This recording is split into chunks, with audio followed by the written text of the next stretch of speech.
Terima kasih.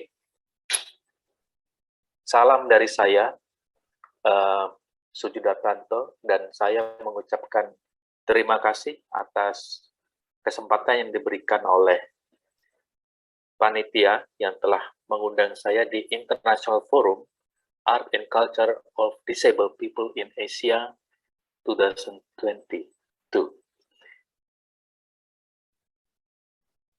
Nama saya Sujudartanto.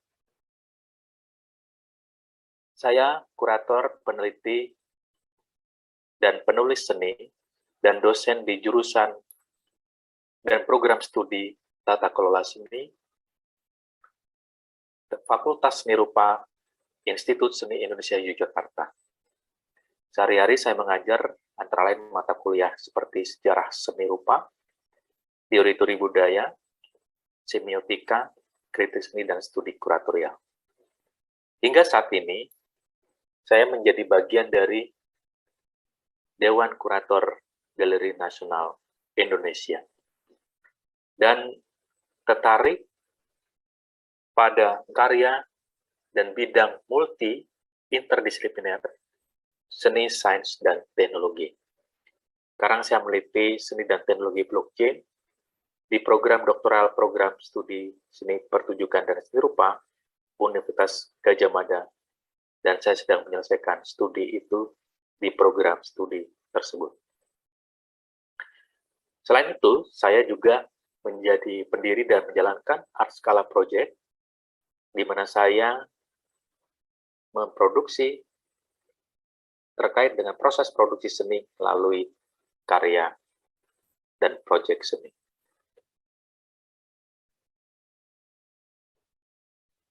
Dalam kegiatan di bidang seni dan disabilitas, saya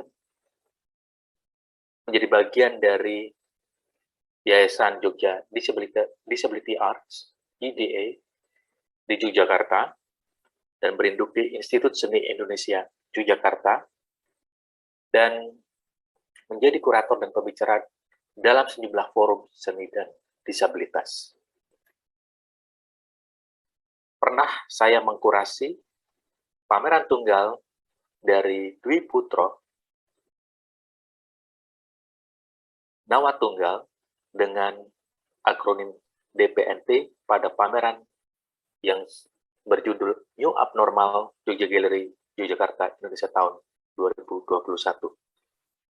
Pada tahun 2008, saya pernah mengkurasi pameran seni rupa disabilitas internasional, dan saya beri tema kurasi Vital in Margin, atau dalam bahasa Indonesia pokok di ambang batas. Dalam kaitannya dengan Festival Bebas Batas, juga dipamerkan pameran Art Brut dari Jepang, dari Noma Museum, di Galeri Nasional Indonesia, Jakarta, Indonesia. Dan pada tahun yang sama, saya menjadi salah satu pembicara dari atau dalam perspektif penyandang disabilitas dan ekspresi seni sebagai tema diskusi yang diselenggarakan oleh The Japan Foundation di Jakarta.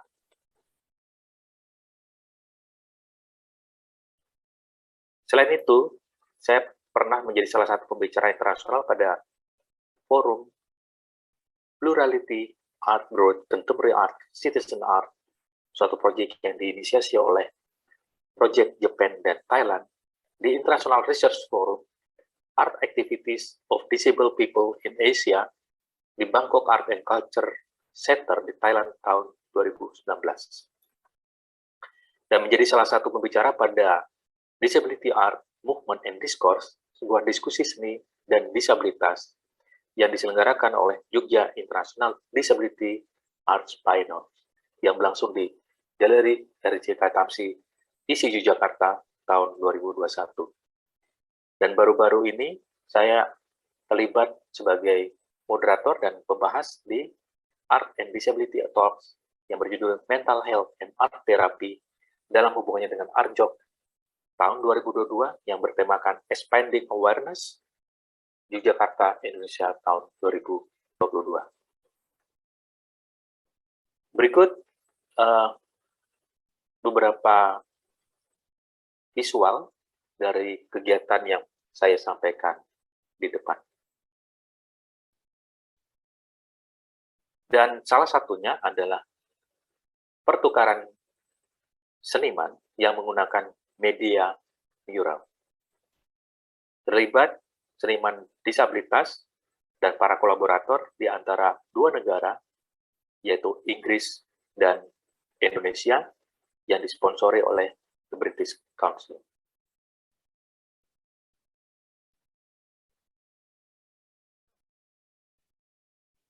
Beberapa karya yang tampak sangat menarik, memperlihatkan karya yang menampilkan karya 2 dimensi dan 3 dimensi dari berbagai ekspresi, media, bentuk, dan teknik. Pada diskusi tentang Disability Art Movement and Discourse, juga menghadirkan para akademisi, dan juga para praktisi, dan juga para pegiat dari forum Yogyakarta Art Disability Foundation, dan para akademisi dari UGM, yaitu Dr. Budi Irawanto, dan juga Kepala Galeri Nano Warsono, dan seniman disable Andre Belton dari Inggris, dan FX Rudi Gunawan. Ini adalah poster di mana pameran dari DPNT, Dwi Putro dan Nawatunggal. Siapa dua orang ini? Ya adalah kakak beradik. Nawatunggal adalah adik dari Dwi Putro penyandang disabilitas skizofrenia. Saat itu saya bekerja bersama para kurator pendamping dan bertempat di Jogja Gallery, menampilkan sejumlah karya instalasi, seni media, dan seni kontemporer yang dibuat oleh Dwi Putro. Ini adalah peristiwa yang terjadi, yaitu melukis langsung atau painting on the spot oleh Dwi Putro. Beberapa karya sangat menarik karena Dwi Putro ini membangkitkan lagi memorinya pada saat masa kecil, dan teks di sini memperlihatkan cara ekspresi Dwi Putro yang sangat loncat. Artinya karya tekstual ini sendiri adalah satu karya yang memperlihatkan perspektif yang berbeda diungkapkan oleh Dwi Putro. Tampak di sini ada seniman Heri Dono dan kakaknya bernama Nawatunggal yang memperlihatkan karya dari Dwi Putro. Karya-karya di sini juga menampilkan unsur seni media. Kita bisa melihat keliran dan kemurnian ekspresi dari Dwi Putro yang mungkin dikenal sebagai kecenderungan art brut. Berikut salah satu karyanya. Juga nampak karya objek. Dan ini skalanya sangat besar di dinding, berupa ungkapan ekspresionis dari Dwi Putro disertai dengan unsur tekstual atau unsur kata dan kalimat. Ini respon di atas topeng, dan topeng itu adalah salah satu kesenian tradisi yang dimiliki dalam ranah budaya Jawa di Indonesia. Ini tampak dari atas, kita melihat secara keseluruhan karya-karya yang hadir di dalam pameran tunggal Dwi Putro dan Nawatunggal. Dan salah satu kegiatan yang terakhir yang tadi saya sampaikan adalah berdiskusi bersama para pegiat skizofrenia art movement dan juga ahli medis dari Universitas Gadjah Mada. Di mana pada waktu diskusi itu kita percaya bahwa kebahagiaan itu adalah obat. Hati bunga ikut tombol, artinya hati bahagia itu adalah obat. Dan diskusi ini pertemukan dunia medis dan dunia seni terapi. Dan kaitannya dengan teknologi rantai blok atau blockchain sebagai salah satu riset saya dan kaitannya dengan seni dan disabilitas, saat ini saya sedang membuat kurasi yang didukung oleh art topologi yang diberi tema rekam masa yang akan berlangsung pada bulan September 30 September 2022 sebagai rencana, dan mohon maaf ini tanggalnya masih belum saya ubah, tapi akan berlangsung dalam bulan Oktober ini. Ini adalah kaitannya dengan kegiatan pameran yang memperlihatkan karya-karya dari seniman non-fungible token atau seniman NFT, yaitu seniman yang menggunakan platform blockchain sebagai salah satu cara produksinya. Juga hadir salah satu direktur ekonomi digital dari Kementerian Kemenkominfo.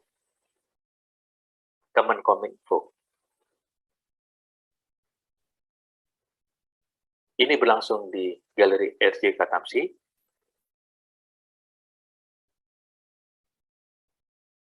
Dan telah terjadi juga diskusi yang menghadirkan sejumlah narasumber yang ahli di bidang blockchain teknologi atau teknologi rantai blok. Ini adalah beberapa karya yang secara umum saya memperlihatkan bagaimana secara umum karya-karya dari seniman yang menggunakan media digital dan menggunakan jaringan rantai blok. Ini adalah salah satu penampakan dari karya-karya yang digelar melalui tata letak seperti ini. Dan teknologi blockchain yang menggunakan karya seni memiliki keunggulan untuk melakukan penjualan di secondary sales. Ini adalah area di mana karya tersebut telah diapresiasi kembali oleh pembeli berikutnya. Ini karya yang setelah melalui proses minting, yaitu proses mengunggah karya di blockchain teknologi pada satu marketplace tertentu. Dan juga berlangsung satu acara lelang yang memperlihatkan bagaimana karya-karya dari seniman ini dapat melalui proses auction. Ini adalah suasana auction yang berlangsung, dan ini berlangsung juga secara online.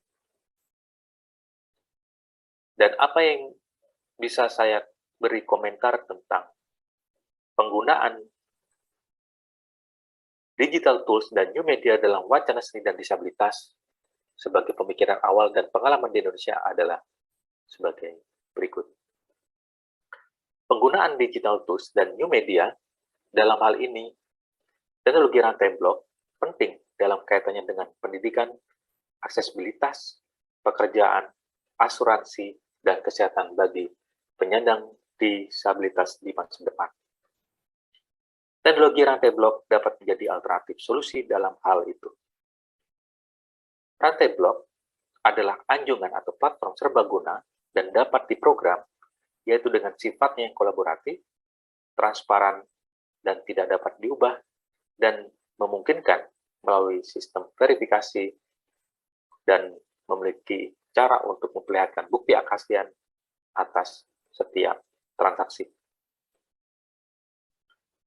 Sistem kriptografi sebagai dasar dari teknologi rantai blok ini apakah mengubah makna aset seni di masa depan? Dalam hal ini termasuk karya dari para seniman disability.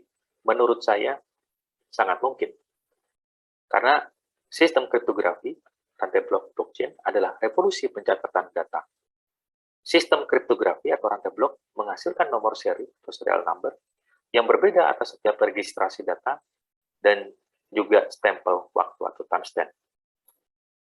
Nomor seri menandai kepemilikan data, yaitu authenticity dan copyright, dan perpindahan kepemilikan atas nomor seri menandai sejarah kepemilikan data atau provenance, yaitu history of ownership.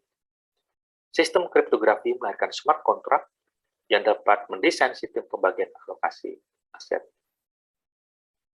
Secara infografis, boleh saya sampaikan bahwa timestamp ini bisa memperlihatkan proses perpindahan suatu registrasi data, kemudian berpindah pada pemilik berikutnya, dan barangkali akan berpindah lagi pada pemilik berikutnya dengan logika timestamps. Dan ini adalah salah satu bukti bagaimana desentralisasi rekam jejak karya bisa dihasilkan melalui logika timestamp, di mana karya bisa di-track dan karena itu bersifat trackable. Dua sistem akses dalam teknologi rantai blok, yaitu memiliki sistem terbuka dan sistem tertutup. Sistem terbuka sebelum muncul teknologi rantai blok, terdapat malpraktik dalam industri digital terkait kebebasan dalam mengakses data dan aset digital. Sementara pada sistem tertutup, teknologi blockchain adalah sistem tertutup yang memberikan kontrol atas jenis dan supply data. Jadi, kontrol ada pada kreatornya. Ia memiliki keunikan objektif dan keunikan subjektif, kualitas ekstrinsik, artinya perbandingan keunikan antara aset dan jenis aset, misalnya pada fenomena NFT collectibles, dan kualitas intrinsik itu terkait momen, kualitas internal karya, dan tingkat rekognisi karya itu dalam medan apresiasi tertentu pada fenomena NFT one of one. Dan oleh algoritma, nilai kelangkaan NFT dapat diukur dan dihitung. Basis kerja dari karya seni NFT yang berbasis pada community, berbasis pada konsensus, dan bagaimana kontribusi oleh para kreator pada arena dan area tertentu. Karena dengan komunitas ini, saya membayangkan komunitas seniman disabel sesungguhnya adalah komunitas yang sangat kuat dan bisa menghasilkan satu konsensus. Dan satu sama lain bisa memberikan kontribusi pada ekosistem yang didukung oleh teknologi rantai blok. Teknologi rantai blok bisa memiliki keunggulan dalam royalti. Dia bersifat transparan karena data itu bisa dilihat oleh siapa saja, dan trustless karena sistem akan bekerja secara otomatis.